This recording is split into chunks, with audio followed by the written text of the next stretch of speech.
Shalom Chag, que Hachem vous protège et vous donne la santé, la joie, la prospérité si Dieu veut.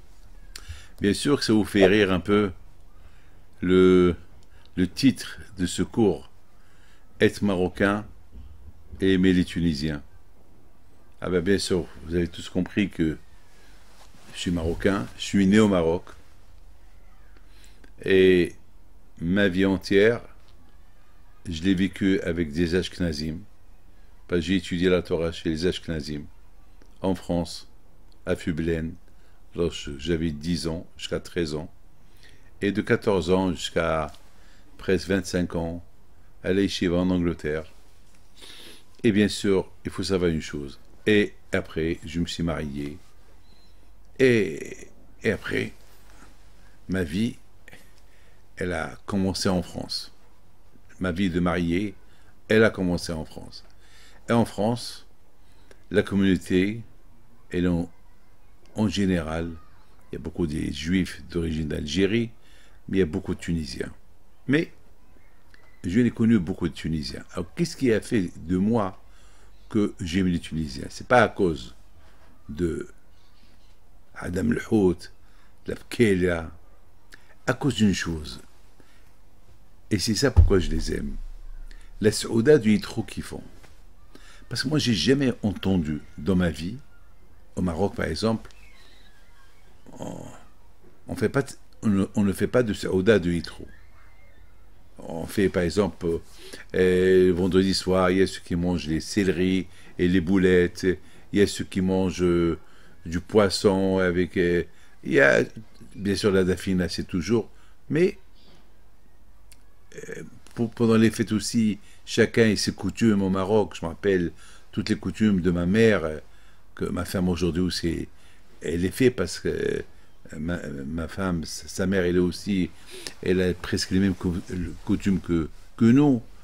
Mais la Séoda de Yitro, c'était un goy que tout seul, il a découvert qu'il y a Dieu. Tout seul. Et sa fille Tsipora, elle s'est mariée avec Moshe Rabbeinu. Et l'autre fille de Yitro, elle s'est mariée avec le fils de Aaron Cohen.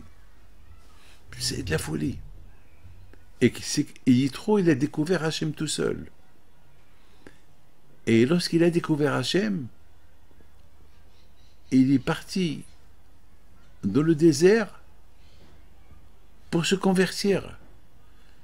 Il est devenu juif comme tous ces juifs qui ont quitté l'Égypte. En plus, il a dit une phrase. Il a dit « J'étais idolâtre. J'ai pas laissé une idolâtrie que j'ai pas fait. J'ai pas laissé une faute que j'ai pas fait. Et j'ai découvert qui est Hachem. » Ça veut dire, Hachem, on le découvre si on veut. Si on cherche, on découvre. Vous savez qu'est-ce qu'il a fait, Yitro? Il a fait un gros festin. Un festin pour tous les juifs au désert. Vous savez, pour faire un festin pour tous les juifs, ça veut dire qu'il a apporté avec lui beaucoup d'argent, ou bien il a apporté avec lui beaucoup de bétail pour faire cette séoda pour tous les juifs qui étaient présents. Et vous savez quoi?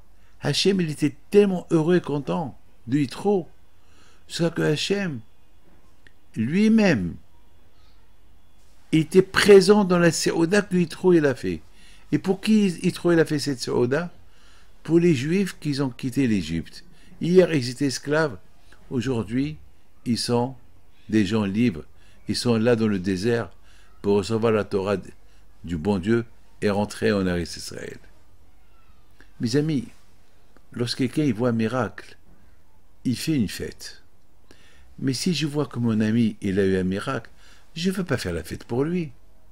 Mes amis, c'est une chose qui est logique. On fait une fête pour une raison. Je fais une fête pour une raison personnelle.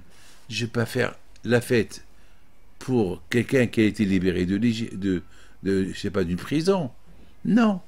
Yitro, il a senti la grandeur du miracle, jusqu'à, il était tellement heureux et content pour le miracle que Hachem il a fait avec les bénis Israël, jusqu'à qu'il a fait une fête de remerciement. Lorsque Hachem il a vu que Yitro, il fait une fête de remerciement à Dieu d'avoir libéré les Juifs, alors Dieu lui-même il est venu assister à cette séoda, sa présence. Sa présence. Vous savez mes amis, lorsqu'il y a une synagogue, pendant la prière, il y a Hachem, il y a la présence d'Hachem. On étudie la Torah, il y a la présence d'Hachem. Tu voyages dans un avion, il y a la présence d'Hachem avec toi qui te protège. Hachem il est derrière toi, devant toi, là où tu es. Hachem il est. Ah ben mes amis, j'ai beaucoup adoré l'idée que les Tunisiens ils font la séouda de Yitro. Et je n'ai vu des gens, les Anara, ils dépensent de l'argent pour cette séouda. Ils dépensent. C'est la séouda de Yitro. Il y a beaucoup de raisons pourquoi on fait la séouda de Yitro. Mais la seule et unique raison pourquoi on fait la séouda de Yitro, parce que, comme je viens de vous expliquer, Yitro, il a fait une séouda pour remercier Dieu d'avoir libéré les Juifs. Et j'ai tellement aimé cette idée-là. Alors, ça a fait que il n'y a pas une fois que chaque fois que je vois un Juif d'origine de Tunisie, je vois sur son visage Yitro. Alors, j'ai jamais entendu quelqu'un qui s'appelle Yitro. Et grâce à Dieu, ici, il y a un Juif. Il s'appelle Yitro. Donc,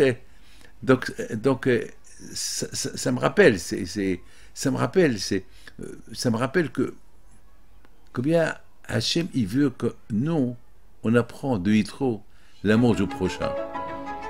Lorsque quelqu'un est fatigué, maintenant il y a beaucoup de gens qui sont dans le besoin. Avoir la peine pour eux, les aider, c'est important. C'est ça mes amis que j'ai à vous dire. Que le bon Dieu vous protège, vous donne la santé. Amen.